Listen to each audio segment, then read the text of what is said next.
지난 금요일 인터넷 뉴스에 보도된 사건입니다. 글 쓴 사람은 입사한 지 열흘 된 신입사원을 데리고 이제 거래하는 거래처 고객사와 상담을 하는 미팅을 가게 되었습니다. 이 신입사원에게 이제 일을 가르쳐 주려고 하기 위해서 데리고 나갔습니다. 보고 배우라는 겁니다. 이 사람이 상대 회사와 이제 일정을 조율하는데 물건을 만들어서 이제 맞춰야 됩니다. 그런데 상대가 요구하는 그 날짜를 맞추려고 하니까 너무나 빡빡합니다. 그래서 그 날짜를 조금 더 여유 있게 하려고 이제 조율을 합니다. 그런데 그때 갑자기 신입사원이 끼어들었습니다. 일정은 빡빡하지만 맞춰줄 수 있다고 말합니다. 그러니까 상대가 두 사람이 의견이 일치하지 않는 것 같으니까 나가서 의견을 조율하고 그러고 다시 들어오면 좋겠다. 그렇게 좋게 이제 배려하는 이야기를 했습니다. 이 사람이 신입사원을 데리고 나왔습니다. 여기는 지금 네가 낄 때가 아니다. 우리가 빡빡하게 해서 이것을 해줄 수도 있지만 그러나 중간에 무슨 일이 일어날지도 모르고 그리고 모든 것을 다 되어야 우리가 이것을 일정을 맞출 수가 있기 때문에 약간 여유 있게 일정을 잡아야 되는 거다. 그러면서 좀 혼을 냈습니다. 그런데 그 일 후에 이 신입사원이 아무 말 없이 회사에 나오지도 않고 연락이 두절됐습니다. 이 사람이 이렇게 이야기합니다. 잠깐 복도에 나와서 주의 준 거고 그리고 소리 지르지도 않았다. 조금 고압적으로 얘기는 했지만 욕하지 않고 담백하고 얘기를 했다. 엄청나게 화가 나 있는 건 맞다. 그런 상태에 있었다. 그런데 사회생활하면서 욕 한 번 해본 적 없고 그리고 반말 한 적도 한 번도 없다. 억울함을 이야기하는 겁니다. 그러면서 마지막에 이런 말을 했습니다. 애기도 아니고. 여러분 요즘 젊은 청년들에 대해서 많은 이야기들이 많습니다. 회사를 새로 들어왔는데 어려운 일이 있으면 아무 말 없이 그만을 둡니다. 아르바이트를 새로 뽑았는데 아무 연락 없이 첫날부터 출근을 하지 않습니다. 회사 면접에서 1순위가 지금은 책임감이라고 합니다. 성실하냐 안 하냐 이게 가장 우선순위로 보는 그러한 것이 되었다고 합니다. 청년들이 약해져가는 것 같고 성실함과 그리고 인내심, 책임감 이런 것들이 점점 사라져가는 것 같습니다. 그래서 기성세대가 이 청년들에 대해서 걱정하고 염려합니다. 오늘 이 말씀을 드리는 것은 우리가 디모데를 보려고 합니다. 디모데가 지금의 청년들과 같지는 않지만 약한 부분이 있습니다. 우리가 오늘 디모데에 대해서 함께 생각해 볼 텐데 디모데는 그 뜻이 무엇이냐면 하나님을 경외하는 자, 하나님께 사랑받는 자, 하나님의 영예 이런 여러 가지 뜻이 있습니다. 근데 그 이름에 하나님이 들어가 있습니다. 하나님을 향해서 어떠한 마음을 가지게 하도록 그 어머니가 지었을 것 같습니다. 고향은 루스드라입니다. 오늘 1절에 나와 있는 루스드라가 나오는데 거기가 디모데의 고향인데 갈라디아 지역 중에 한 성입니다. 그런데 루스드라를 여러분 혹시 기억하십니까? 사도 바울과 바나바가 루스드라에 갔을 때 어떤 일을 당했냐면 돌에 맞았습니다. 거기 있는 유대인들이 이 복음에 반대하면서 복음 전하는 사도 바울과 바나바를 돌로 쳐서 죽은 줄 알고 성 밖으로 버린 곳이 바로 루스드라입니다. 거기에 디모데가 있었고 1차 선교여행 때 이 디모데를 거기에서 만나서 예수를 믿고 그리고 복음을 믿는 그러한 사람이 되었습니다. 이 디모데의 어머니는 오늘 본문에 보시면 유대인이라고 나와 있습니다. 아버지는 헬라임입니다. 서로 민족이 다른 그런 아버지와 어머니가 있는데, 그러나 디모데 후서에 보면 이 디모데는 어머니 유니게 그리고 외할머니 로이스에게 신앙교육을 잘 받았다고 기록이 되어 있습니다. 구약성경 그리고 유대교 이 신학교육을 잘 받아서 경건한 가정에서 신앙인으로 잘 교육을 받습니다. 디모데후서 3장 15절 말씀입니다. 어려서부터 내가 성경을 알았나니, 어머니로부터 그리고 외할머니로부터 성경 말씀 그리고 유대교 신앙 이것을 잘 교육받은 신실한 믿는 사람이었습니다. 그러다가 1차 선교여행 때 사도 바울을 만나서 예수를 믿습니다. 오늘 본문의 2절 말씀해 보시면 1절에 이런 단어가 나옵니다. 디모데라 하는 제자가 있다. 2차 선교여행, 몇 년 있다가 2차 선교여행을 사도 바울이 갔을 때 디모데가 제자라고 말합니다. 바울이 말하는 것이 아니라 거기 있는 믿는 사람들이 디모데를 제자라고 부르는 겁니다. 그리고 2절 말씀해 보시면 디모데는 루스드라와 이고니오에 있는 형제들에게 칭찬받는 자다 그렇게 말합니다. 루스드라 성뿐만이 아니라 좀 떨어져 있는 이고니온, 그러니까 주변에 있는 믿는 사람들에게 칭찬받는 사람이다. 이 칭찬은 칭찬받을 만한 일이 있기 때문에 칭찬합니다. 신앙이나 아니면 그 행위나 그런 면에서 디모데는 칭찬을 받는 그러한 사람이었습니다.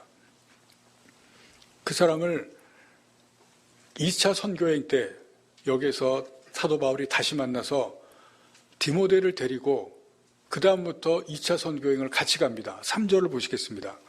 바울이 그를 데리고 떠나고자 할 때는 이제 데리고 떠나는 겁니다. 2차 선교여행을 같이 떠났습니다. 그래서 이제 앞으로 계속 보시겠지만 고린도에서 1년 6개월 그리고 에베소에서 3년 이렇게 바울이 디모데와 같이 있었을 것이다. 그렇게 학자들이 거의 확실하게 추정을 합니다.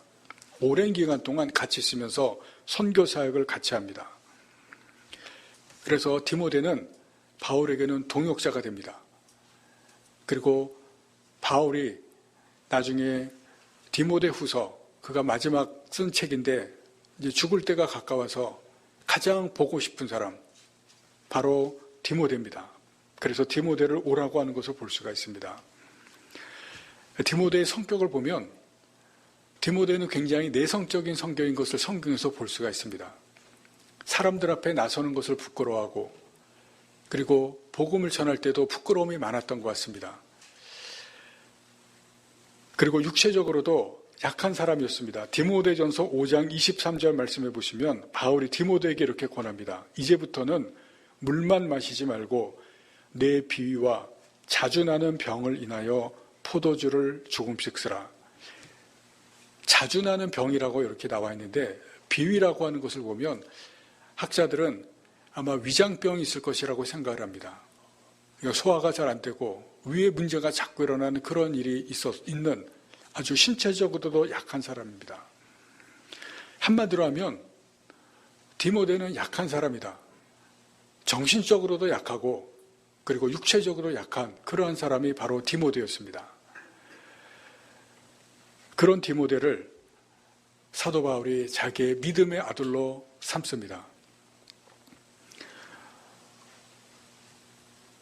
이 디모데가 나중에 주님의 일꾼이 되는데 우리가 바울이 디모데를 어떻게 주님의 일꾼으로 만들었는지 그것에 대해서 이 시간 함께 같이 살펴보도록 하겠습니다.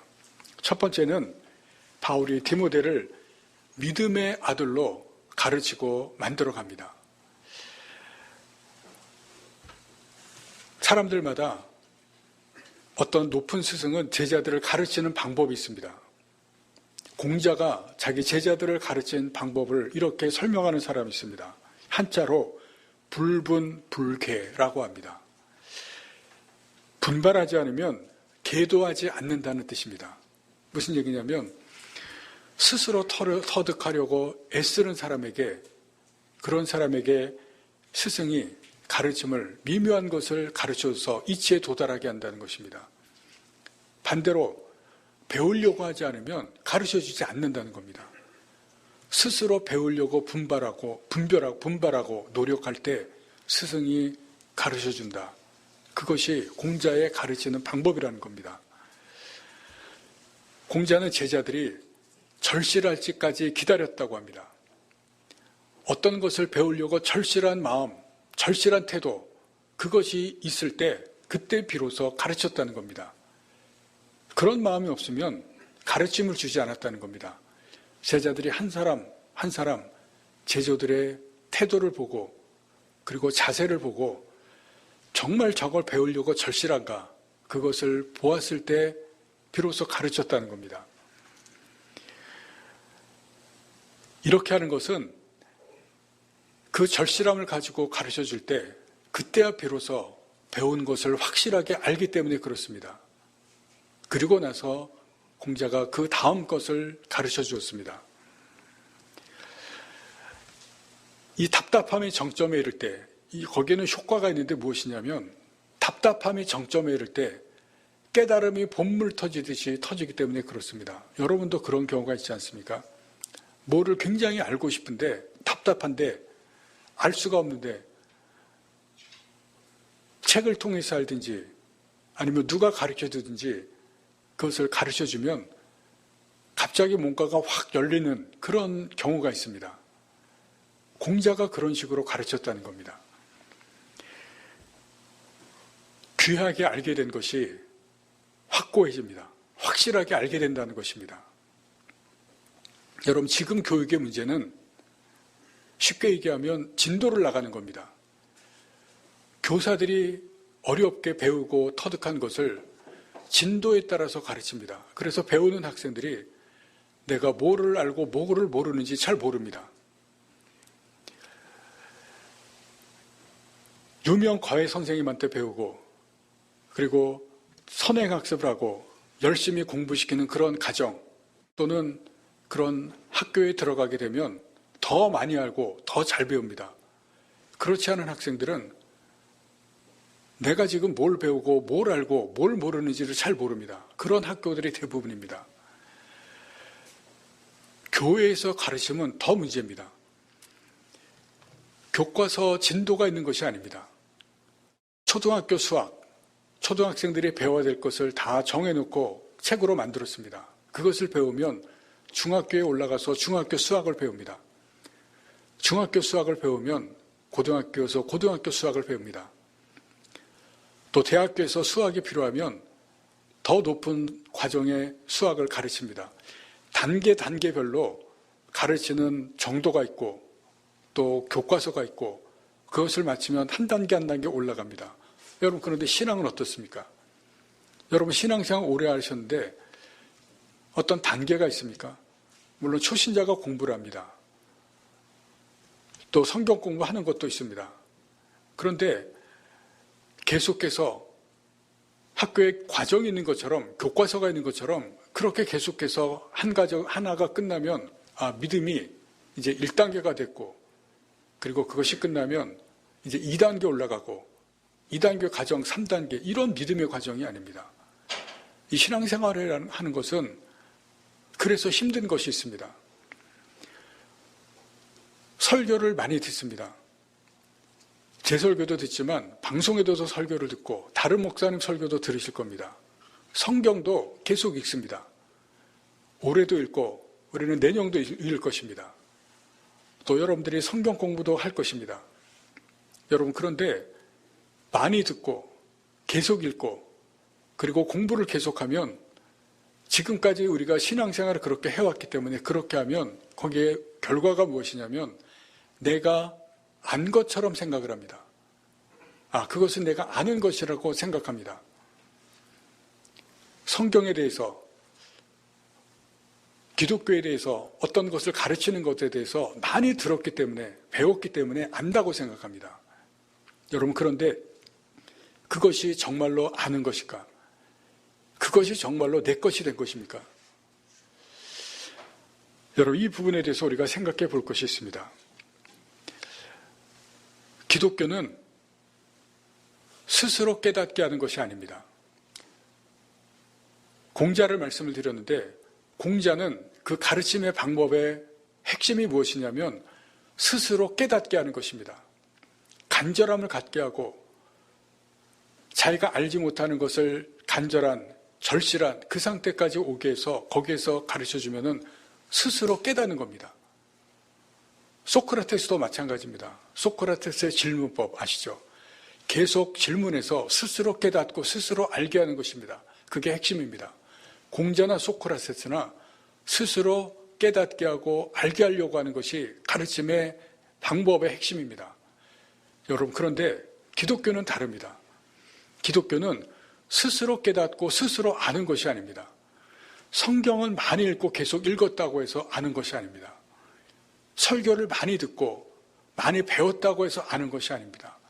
거기에는 성령께서 가르쳐 주시고 깨닫는 것이 있습니다. 그리고 더 중요한 것은 무엇이냐면 우리는 배우고 아는 것이 아니라 믿는 것입니다. 기독교의 핵심은 믿음입니다. 여기에 기독교의 가장 중요한 차이가 있습니다.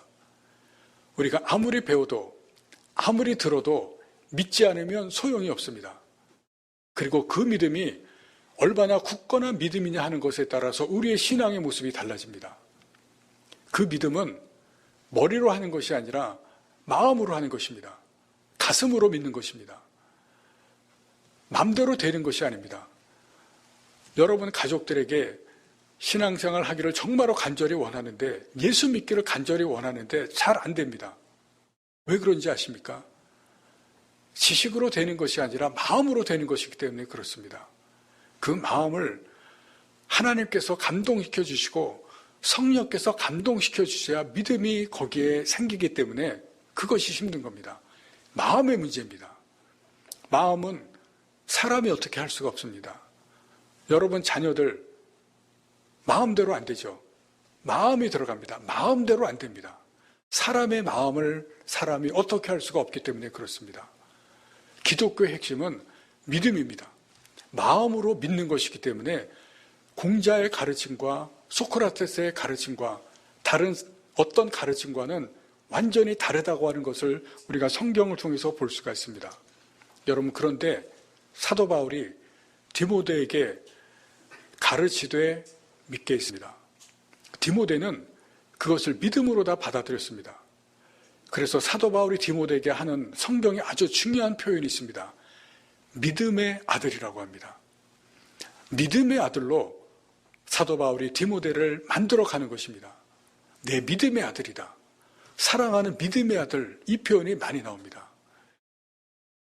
학문적인 제자가 아닙니다. 가르치는 신앙의 제자가 아닙니다. 믿음의 아들. 왜냐하면 디모데는 육체적인 그러한 부분도 연약한 부분도 있지만, 성격적인 그런 약한 부분도 있지만 말씀을 가르칠 때 믿음으로 받았습니다. 그렇게 사도 바울이 가르치고 믿음의 아들로 만들어 갔습니다. 이것이 첫 번째 바울이 디모데에게 한 것입니다. 그리고 두 번째는 사도 바울이 고난으로 훈련을 시키는 것입니다.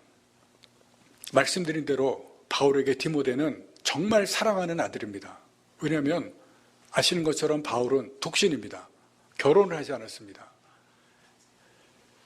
그런 상태에서 이 디모데를 만나고 이 디모데가 너무 사랑스럽습니다. 가르치는 대로 다 받아들입니다. 가르치는 대로 다 믿습니다. 그래서 이 아들을 정말 자기의 아들처럼 여깁니다. 믿음의 아들이라고 그렇게 이야기합니다. 디모데후서 1장 3절 말씀해 보시면 내가 밤낮 간구하는 가운데 쉬지 않고 너를 생각한다고 합니다. 밤낮 디모데를 위해서 기도했다는 겁니다. 그러면서 너를 늘 생각한다는 겁니다. 이 믿음의 아들이 너무 사랑스럽기 때문에 잊을 수가 없습니다. 떠나 있는데 늘 생각합니다. 그 정도로 귀하게 여깁니다. 1장 4절 말씀에는 너 보기를 원함은 내 기쁨이 가득하게 하려 함이라. 너 보기를 정말 원하는데 너 보면 내가 너무나 기쁘다는 겁니다. 너를 볼 때마다 내 기쁨이 가득하고 그래서 너를 정말 보기 원한다. 그 정도로 귀하고 또 사랑스러운 그런 아들이었습니다. 여러분은 자녀가 어떻습니까?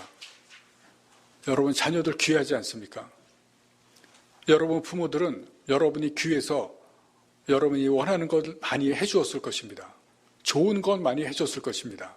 여러분도 자녀들에게 나는 사지 못해도 자녀들은 원하는 것을 아마 다 사주실 것입니다.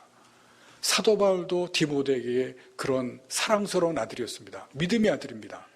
여러분, 그런데 성경을 보시면 놀라운 것이 있습니다. 디모데후서 2장 3절 말씀입니다. 디모데후서 2장 3절 말씀 우리 다 같이 한번 찾아보시겠습니다. 디모데후서 2장 3절입니다.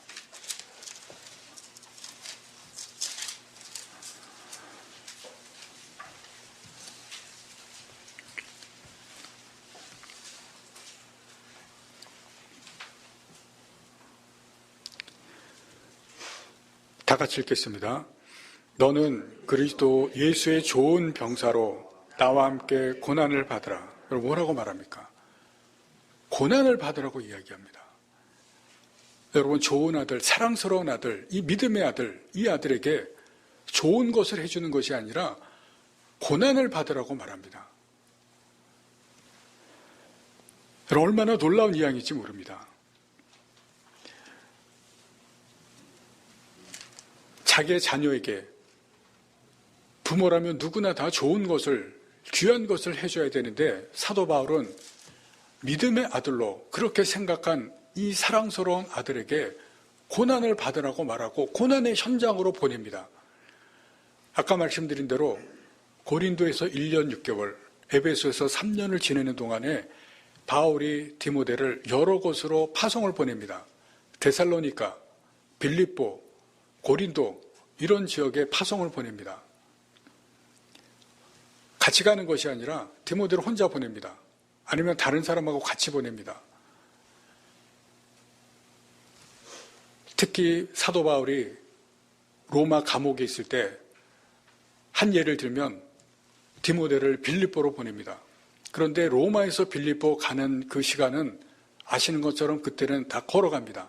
40일이 걸렸다고 합니다. 가는 데만 40일이고 다시 오면은 또 40일입니다. 거의 2달이 걸립니다. 2달이 걸립니다. 중간에 쉬지 않고 계속해서 가야 40일인데 거의 2달이 걸리는 그 길을 사도 바울이 말하니까 디모데가 아무 말 없이 두말 없이 순종하면서 그 먼 거리를 빌립보로 갑니다. 그리고 3달에 걸쳐서 그 여행을 마치고 돌아옵니다. 그런데 그 당시에 이 선교 여행을 하는 가는 그곳은 어렵고 힘들기도 하지만 복음의 사명을 감당하는 것 자체가 고난입니다. 핍박이 있기 때문에 어려운 일입니다. 그 일들을 디모데가 하도록 바울이 보냅니다. 바울이 디모데를 고난을 받으라고 하면서 복음과 함께 고난을 받으라고 하면서 고난의 현장마다 보냅니다. 놀라운 것을 성경 우리에게 가르쳐 주시고 있습니다. 여러분 바울이 왜 이랬겠습니까? 믿음과 신앙은 고난 속에서 단련되고 성숙합니다. 고난이 없으면 믿음이라고 하는 것은 단단해지지가 않습니다. 고난이 없는 믿음은 지푸라기 같습니다. 어려움이 오면 흔들릴 뿐만이 아니라 타버리는, 없어져 버리는 것이 바로 이 믿음입니다. 그래서 바울이 디모데를 고난의 현장마다 보냅니다. 믿음을 단련시키고 믿음을 강하게 하는 그러한 훈련입니다. 뜨거운 불에 들어가면 다 녹습니다. 고통스럽지만 거기에서 다 녹은 것이 새롭게 만들어집니다. 바울이 디모데를 고난의 현장으로 보내면서 육체적으로 연약하고 정신적으로 약한 디모데를 주의 일꾼으로 새롭게 만들어가는 그 과정을 성경에서 보여주고 있습니다. 그래서 디모데는 인내력과 그리고 충성심과 책임감 있는 사람으로 변화가 됩니다.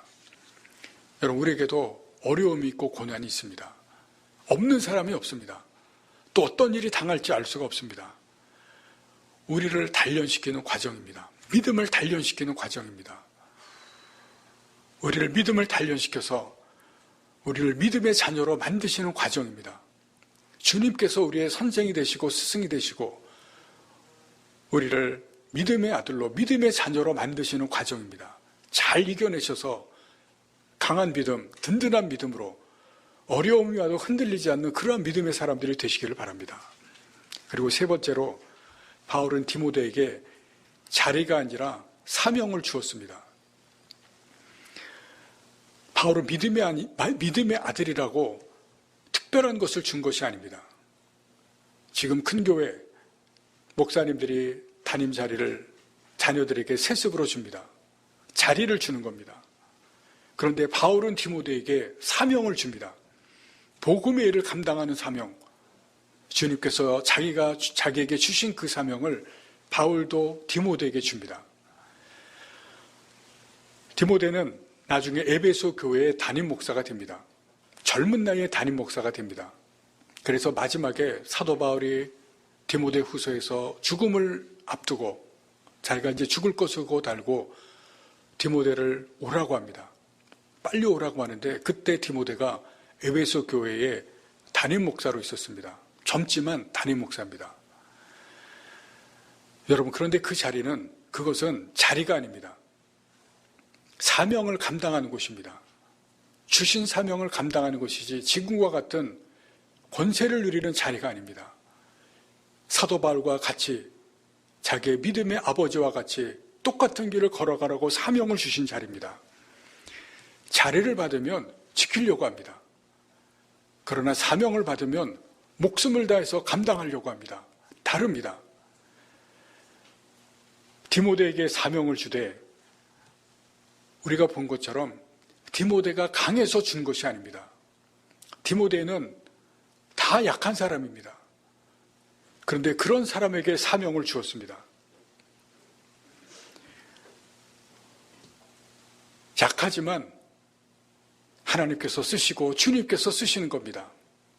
일꾼으로 만들어서 쓰시는 것을 볼 수가 있습니다. 여러분, 우리에게도 다 약점이 있습니다. 지난주에 본 것처럼 마가는 도망다니는 사람이었는데 유익한 사람으로 만들어서 쓰십니다. 우리 각자의 성향과 우리 각자의 모습을 주님께서 다 아십니다. 그러나 우리를 주님께서 훈련시키고 다듬어 가시면 우리도 주님의 일꾼이 됩니다. 우리가 그러한 주님의 일꾼이 되어지기를 바랍니다. 주님께서 우리를 만드시고 믿음을 강하게 하시고 그리고 우리에게도 주님께서 주시는 분명한 사명이 있습니다. 내가 이 땅에서 해야 할 일이 있습니다. 그것을 감당하시는 여러분들이 되시길 바랍니다. 그리고 마지막으로 중요한 한 가지를 말씀을 드립니다. 사도 바울은 디모데라고 하는 이 사람을 믿음의 사람으로 만들어서 세웠습니다. 여러분, 우리도 내가 이 땅에서 살면서 누군가를 믿음의 사람으로 세우시기를 바랍니다. 자녀들이 어리다 그러면 자녀들에게 신앙을 가르치고 말씀을 가르치면서 세워나가시기를 바랍니다. 자녀들이 성장했다 그러면 여러분 이제는 힘듭니다. 자녀들을 위해서 기도해야 될 뿐입니다. 마가의 어머니처럼 기도하셔야 됩니다. 우리가 자녀가 힘들다 그러면 믿지 않는 다른 사람, 누군가를 복음을 전하고 바울과 같이 바울이 디모데를 세운 것과 같이 누군가를 디모데와 같이 연약한 부분이 있고 내가 눈에 보이기에 단점이 있어도 복음의 말씀으로 주님의 말씀으로 디모데와 같이 세우시는 여러분이 되기를 바랍니다. 여러분이 바울과 같은 사람이 되어서 내가 믿음으로 고난받고 믿음의 귀한 사람이 되어서 누군가를 디모데와 같이 세워나가시는 여러분들이 되시기 바랍니다. 한 사람이라도 여러분 디모데와 같은 사람을 세우시면 하나님께서 그 사람을 통해서 어떤 일을 할지를 모릅니다. 여러분, 그런 귀한 사람, 누군가를 세우는 하나님의 일꾼으로 세우고 목사가 되라는 것이 아닙니다. 하나님의 주신 사명을 감당하는 그런 사람을 여러분들이 세우시기를 바랍니다.